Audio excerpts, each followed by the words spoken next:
baca, tapi mungkin hanya rutin saja. Napa rutin saja? Tapi barokahnya ngaji ini kamu punya kekuatan atau punya semangat membaca karena ini surat yang luar biasa. Ibarat gini, kalau sampean tanya, saya juga sering mikir, masa Gus hanya surat kok punya kekuatan seperti itu? Di dunia ini kata Allah, mulai Nabi Adam sampai kiamat, nggak ada yang bisa menandingi kekuatan kalimah. Kalimah itu kata-kata. Nggak ada yang bisa menandingi kata-kata. Misalnya Anda nge-grab, berangkat istri cuek, berangkat cuek. Itu beda dengan ketika meskipun satu kalimat. Wes Pak, muga-muga dilindungi pangeran, mugi-mugi jenengan selamat. Itu menjadi teduh dan semangatnya luar biasa karena kayak mendapat support. Jadi kira-kira kalimat itu hubungannya kita dengan Allah, Fatihah itu seperti itu. Kamu melafadzkan satu kata-kata yang dibenarkan langit bumi, dibenarkan aras, dibenarkan malaikat, dibenarkan semua penghuni di dunia ini. Sehingga itu efeknya luar biasa. Itu seperti gini ya, kamu cerai sama istri, terus nikah lagi katut babon. 10 tahun anak kamu dididik, ibunya benci kamu. Dan memang Anda layak dibenci. Duwidek. Dan sampai nggak pernah manggil kamu Pak. Suatu saat, kamu tentu rindu kan, ingin dipanggil bapak oleh anak kamu. Suatu saat anak ini manggil kamu Pak E. Wah, itu senengnya bukan main. Hanya sebuah kata-kata. Makanya kadang-kadang orang itu tanya sama kiai, ijazah lafadz ini gunanya apa sih? Itu ijazah-ijazah itu untaian kata-kata. Yang kata-kata ini dibenarkan langit dan bumi dan aras dan para malaikat. Sehingga efeknya itu luar.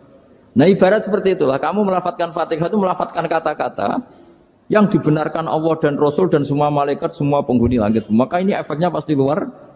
Nah di sini lah orang-orang dulu itu tahu keramatnya itu, sehingga ketika melawan Belanda, melawan Jepang dulu itu kalimat-kalimat itu menjadi mantra yang luar biasa. Doa yang luar biasa.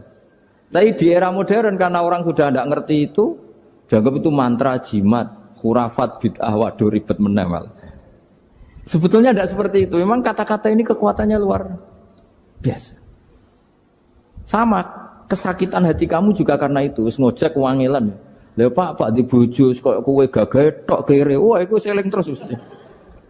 Padahal kalimat itu kan tidak melukai secara fisik, tapi apa kerjanya sesuk saras-sarasen. Karena terus dengan pengadilan seperti itu kan, ngapain kerja demi perempuan yang seperti ini? Lagi-lagi kata-kata ini luar. Nah bayangkan kalau kata-kata itu adalah kalimat yang diajarkan Allah lewat Rasulnya, lewat malaikat Jibril. Kayak apa kekuatannya? Nah kira-kira Fatihah itu gitu. Kalimat yang baik, kalimatan thayyibah diajarkan oleh Allah dan Rasul. Kayak apa kira-kira kekuatannya? Pasti luar biasa. Wong support yang dikatakan istri kita, anak kita aja luar biasa. Apalagi ini support yang diajarkan Allah dan Rasul. Ya makanya saya mohon kalau baca Fatihah, baca kalimat-kalimat thayyibah ketika sholat itu dijiwai. Ya misalnya Rabbana lakal hamdu mil'us samawati wa mil'ul ardi wa mil'u ma syi'ta min syai'im. Engkau zat yang layak dipuji dan pujian ini memenuhi langit dan bumi. Karena kita tahu nggak ada sejengkal di alam raya ini kecuali di situ ada rahmat Allah. Misalnya kamu bisa lewat sampai rumah saya, kamu mungkin anggap biasa saja. Coba kalau ngalami likuifaksi, tahu-tahu bumi ini ambles, bisa ngelewati yang likuifaksi itu luar. Tanyakan orang pernah ngalami likuifaksi di Sulawesi, itu melihat bumi bisa diinjak gak ambles itu, wah luar. Dan sampean gak ngalami itu sehingga lewat bumi ya biasa aja. Coba kalau ngalami seperti tidur, ya biasa aja. Coba kalau ada gempa, bahwa bumi tenang ini sudah nikmat yang luar biasa. Masa kamu ngakui nikmat nunggu digituin? Ya kan? Nah, makanya baca Fatihah dijiwai lah bahwa ini kalimat yang luar biasa. Nah, saya teruskan ya. Warwa Muslimun fi sahihihi an Ibnu Abbas radhiyallahu anhuma annahu qala bainama Jibril alaihi salam qaidun dan Nabi sami anaqidan min fawqih farafa'a ra'sahu faqala hadza babun minas sama futihal yawma lam yuftaqadu ilal yaum fanazala minhu malakun faqala hadza malakun nazza ilal ardi walam yanzil qattu illal yauma fasallim waqal absyir binuraini qad uti tahuma lam yu'tahuma nabiyyun qablak Fatihatul kitab wa khawatimu suratil baqarah. Jadi suatu saat Jibril ini jagongan lah kira-kira gitu sama Rasulullah. Tahu-tahu langit itu gemuruh. Langit gemuruh kata Jibril terus semuanya ngangkat kepala ke langit. Ini pintu langit baru ini dibuka. Yang sebelumnya tidak pernah dibuka seperti ini. Turunlah malaikat. Yang malaikat ini pun malaikat spesial yang nggak malaikat murahan lah kira-kira gitu. Yang nggak pernah turun ke bumi kecuali juga saat itu. Dengan penyambutan yang luar biasa, dengan semuanya tidak pernah terjadi.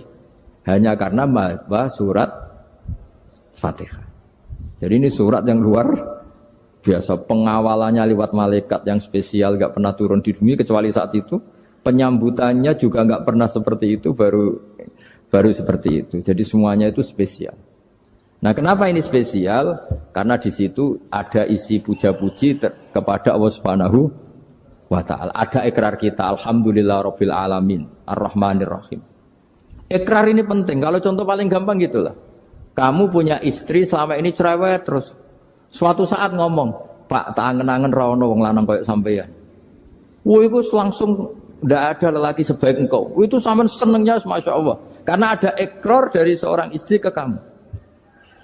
Nah, bayangkan kalau ikrar kita sebagai hamba diakui oleh Allah Subhanahu, maka ikrar ini akan dicatat sebagai kebaikan kita yang kita panen nanti di akhirat. Karena ada ikrar.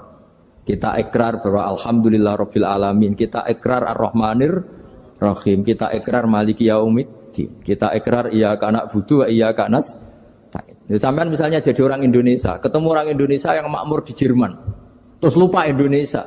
Kamu orang Indonesia? Enggak, saya enggak orang Indonesia. Mangkel gak kira-kira? Mangkel. Karena salah ikrar kan gitu. Ya, jadi saya mohon jangan anggap kalimat itu hal yang biasa, tapi luar biasa. Nggih, ngoten mawon.